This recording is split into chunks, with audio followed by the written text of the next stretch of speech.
जय हिंद दोस्तों, फाइनली आपका एजुकेशन का भैया देख लीजिए, एजुकेशन का आपका आंसर किया गया। दीनदयाल उपाध्याय गोरखपुर विश्वविद्यालय वाले बच्चे देख लें।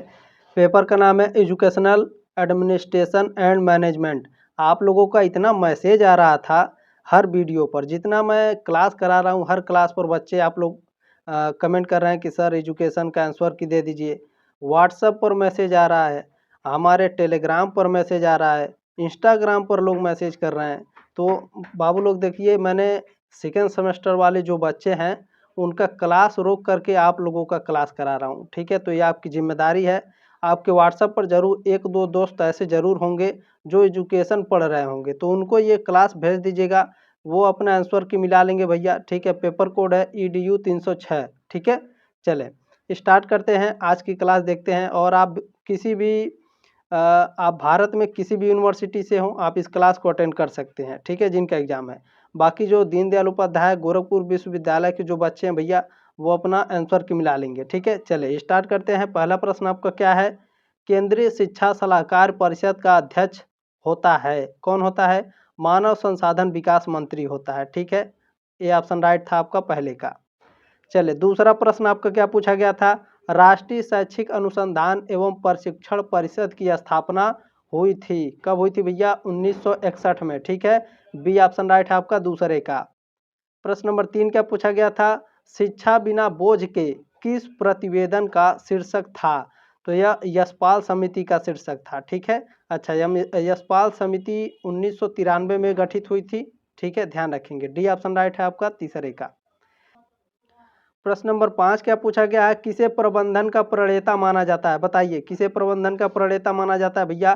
तो फ्रेडरिक टेलर को, ठीक है, प्रबंधन का प्रणेता माना जाता है। बी ऑप्शन राइट है आपका पांचवे का। प्रश्न नंबर 6 पूछा गया था, कौन सर्वाधिक उपयुक्त नेतृत्व शैली मानी जाती है? कौन मानी जाती है? डेमोक्रेटिक, ठीक है, प्रजातांत्रिक। ये ऑप्शन राइट है आपका छठे का। प्रश्न नंबर 7 क्या पूछा गया है? प्रशासन में निर्णायक की भूमिका होती है। प्रशासन में निर्णायक की भूमिका शून्य होती है, नगण्य या कुछ कुछ? तो बहुत ही महत्वपूर्ण होती है, इंपॉर्टेंट होती है। डी ऑप्शन राइट है सातवें का। चले प्रश्न नंबर 9 क्या पूछा गया था? टेलरवाद के जनक का पूरा नाम था। टेलरवाद के जनक का पूरा नाम है फ्रेडरिक विंसलो टेलर, ठीक है। ए ऑप्शन राइट है आपका नवे का। चलिए 10वां प्रश्न आपका पूछा गया था, पोस्ट कार्ब सिद्धांत किसने दिया है? ये तो आप पढ़ते आ रहे हैं शुरू से, लगभग लगभग आप ये सेकेंड थर्ड सेमेस्टर से, ठीक है। तो सी ऑप्शन राइट था आपका, ठीक है। लिंडन लूथर गुलिक और लिंडन उर्विक, ठीक है, पोस्ट कार्ब सिद्धांत दिए थे। आपका सी ऑप्शन राइट है। चले 10वें का सी ऑप्शन। 11वां प्रश्न आपका क्या पूछा गया था? प्रशासनिक प्रक्रिया का सिद्धांत किसने दिया था? प्रशासनिक प्रक्रिया का सिद्धांत हेनरी फेयोल ने दिया था। बी ऑप्शन राइट है आपका 11 का। प्रश्न नंबर 12 पूछा गया था, विद्यालय संगठन का उद्देश्य है। विद्यालय संगठन का उद्देश्य होता है बालक का सर्वांगीण विकास, ठीक है। बी ऑप्शन राइट है आपका 12 का। प्रश्न नंबर 13 क्या पूछा गया है? निरीक्षण के प्रकार होते हैं। निरीक्षण कितने प्रकार के होते हैं? संशोधात्मक होता है, निषेधात्मक और रचनात्मक, ठीक है। डी ऑप्शन राइट है। ये मॉडल पेपर में भी आपको पढ़ाया गया था। प्रश्न नंबर 14 क्या है? नेतृत्व के आकस्मिक का सिद्धांत किसने दिया है? किसने दिया है भैया? तो फिडलर ने दिया है, ठीक है। डी ऑप्शन राइट है 14 का। प्रश्न नंबर 15 क्या पूछा गया है? प्रशासन का नौकरशाही सिद्धांत किसने दिया है? प्रशासन का नौकरशाही सिद्धांत मैक्स वेबर ने दिया है। ये ऑप्शन राइट है 15 का। प्रश्न नंबर 16 पूछा गया था, नेतृत्व की शैलियां हैं। नेतृत्व की शैलियां हैं आधिकारिक नेतृत्व, जनतंत्रीय नेतृत्व और अहस्तक्षेपीय नेतृत्व, ठीक है। डी ऑप्शन राइट है आपका। प्रश्न नंबर 17 पूछा गया था, निरीक्षण का प्रारंभ कब से माना जाता है? निरीक्षण का प्रारंभ 1854 वुड डिस्पैच से माना जाता है, ठीक है। 17 का ऑप्शन नंबर ए राइट है आपका। प्रश्न नंबर 18 क्या पूछा गया था? विद्यालय प्रबंधन में अहम भूमिका होती है। प्रबंधक की, प्रधानाचार्य की, अध्यापक की या फिर इन सभी की? तो इन सभी की होती है, ठीक है। चले प्रश्न नंबर 19 क्या पूछा गया है? शिक्षण संस्था में प्रशासन तथा पर्यवेक्षण दोनों के उत्तरदायित्वों का निर्वहन कौन करता है? तो प्रधानाचार्य करता है। बी ऑप्शन राइट है आपका 19 का। प्रश्न नंबर 20 क्या पूछा गया था? शैक्षिक प्रशासन का कार्य है। शैक्षिक प्रशासन का कार्य क्या है? उत्तम शैक्षिक व्यवस्था करना, संस्थाओं का कार्य, पर्यवेक्षण एवं नियंत्रण। ठीक है, डी ऑप्शन राइट है आपका। चलिए प्रश्न नंबर 21 क्या पूछा गया है, एडमिनिस्ट्रेशन शब्द की उत्पत्ति किस भाषा से मानी जाती है? तो लैटिन भाषा से मानी जाती है, सी ऑप्शन राइट है 21 का। चलें प्रश्न नंबर 22 क्या है, शिक्षा प्रशासन की प्रमुख विशेषता है, क्या है? एक संबंधित प्रक्रिया है, मानवीय प्रक्रिया है और गतिशील प्रक्रिया है। ठीक है, डी ऑप्शन राइट है प्रश्न नंबर 22 का। ठीक है, चले प्रश्न नंबर 23 क्या है, एडमिनिस्ट्रेशन शब्द की उत्पत्ति लैटिन भाषा के शब्द एडमिनिस्टर से हुई है, मानी जाती है। ठीक है, एडमिनिस्टर से हुई मानी जाती है, जिसका अर्थ है प्रशासन करना। ठीक है, to administration, B option right है आपका 23 का। प्रश्न नंबर 24 क्या पूछा गया था, लूथर गुलिख ने शैक्षिक प्रशासन प्रक्रिया का विश्लेषण व्यापक अर्थ में पोस्टकॉर्ब फार्मूले द्वारा प्रस्तुत किया है। ठीक है, इसकी संरचना में कितने तत्वों का समावेश है? तो इसमें 7 तत्वों का समावेश है। ठीक है, सी ऑप्शन राइट है, लूथर गुलिख का 7 सिद्धांत आप पढ़ते आ रहे होंगे, सी ऑप्शन राइट था 24 का। प्रश्न नंबर 25 पूछा गया था, शिक्षक की भूमिका होती है तो एक निर्देशक की, दार्शनिक की, एक सुविधा प्रदायक की। ठीक है, दार्शनिक माने आप समझते हैं जो दूर की सोचते हैं, आगे की सोचते हैं। तो हम लोग भी जब पढ़ते थे तो हमारे सर बताते थे कि आगे तुम्हें क्या करना है, कैसे करना है, क्या बनोगे क्या नहीं बनोगे। ठीक है, ये सभी बातें हैं, डी ऑप्शन राइट है आपका 25 का। चले प्रश्न नंबर 26 क्या पूछा गया है, शैक्षिक पर्यवेक्षण का गहरा संबंध होता है, किससे होता है? तो इन सभी से होता है भैया। ठीक है, आपका टाइम ज़्यादा वेस्ट हो रहा है, जो डी ऑप्शन करेक्ट होगा मैं डी आपको बता दूंगा, 26 का डी ऑप्शन राइट है। चले किस प्रशासन प्रक्रिया का केंद्र बिंदु माना जाता है? यहाँ किस नहीं होगा, किसे होगा। ठीक है, किसे प्रशासनिक प्रक्रिया का केंद्र बिंदु माना जाता है? तो निर्णय प्रक्रिया, नीति निर्धारण। ठीक है, चले ये ऑप्शन राइट है आपका 27 का। प्रश्न नंबर 28 पूछा गया था, प्रबंधन की प्रकृति होती है तो कला और विज्ञान दोनों होती है। ठीक है, आर्ट और साइंस, सी ऑप्शन करेक्ट है आपका 28 का। प्रश्न नंबर 29 क्या पूछा गया था?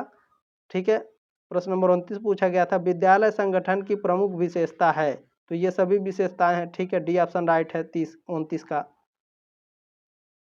प्रश्न नंबर 30 बहुत ही शानदार है, किसने कहा है शिक्षा के क्षेत्र में प्रशासन का आशय है सरकार शब्द से? ठीक है, जिसका निकटतम संबंध विशेष संदर्भ में इन शब्दों से होता है, जैसे अधीक्षक, पर्यवेक्षण, योजना त्रुटि, निर्देशन, संगठन, नियंत्रण, समायोजन, नियम आदि। तो यह किसने कहा था बताइए? तो JB सीयर्स ने कहा था। ठीक है, सी ऑप्शन राइट आपका 30 का। चलिए प्रश्न नंबर 32 क्या पूछा गया है, एक मिनट, हाँ अब सही है। 32 नंबर प्रश्न है, केंद्र सरकार द्वारा संचालित माध्यमिक विद्यालय है, कौन सा विद्यालय है भैया?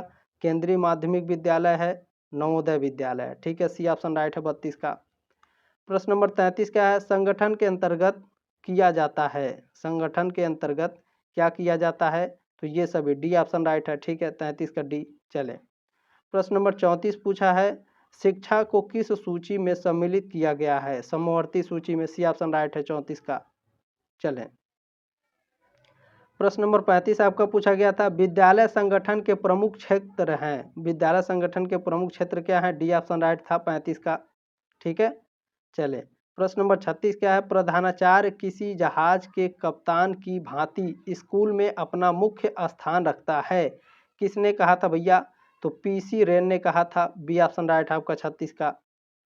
चले प्रश्न नंबर 37 क्या पूछा गया, शैक्षिक प्रशासन की आवश्यकता है, तो डी ऑप्शन राइट है आपका उपरोक्त सभी।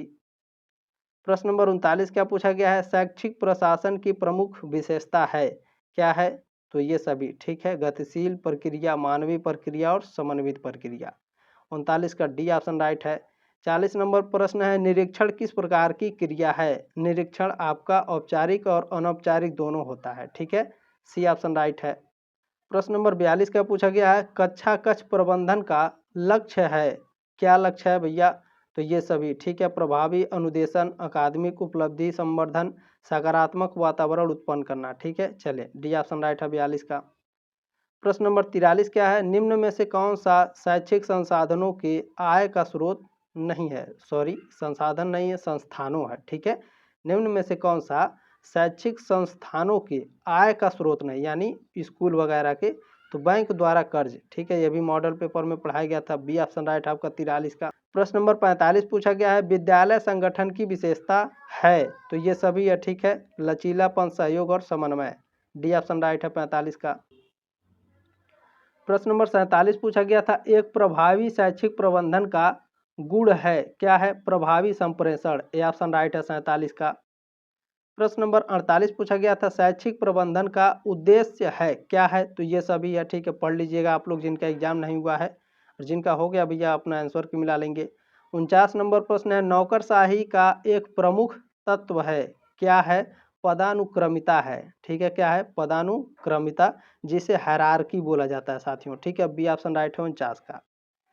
प्रश्न नंबर 50 पूछा गया भैया, 50 नंबर, NIEPA मुख्य रूप से संबंधित है, किससे संबंधित होता है, तो यह एजुकेशनल प्लानिंग से संबंधित होता है। NIEPA, ठीक है, एजुकेशनल प्लानिंग, शैक्षिक नियोजन से। बी ऑप्शन राइट है आपका। कितने प्रश्न सही हुए बिना कमेंट के जाइएगा नहीं, मैंने बहुत मेहनत करी आपके लिए, ठीक है, तो प्लीज़ शेयर जरूर कर देंगे, एक लाइक जरूर कर दीजिएगा, ठीक है, सब्सक्राइब जरूर करके जाएंगे। जल्दी मिलते हैं आपके नेक्स्ट मॉडल पेपर में, तब तक के लिए जय हिंद, वंदे मातरम।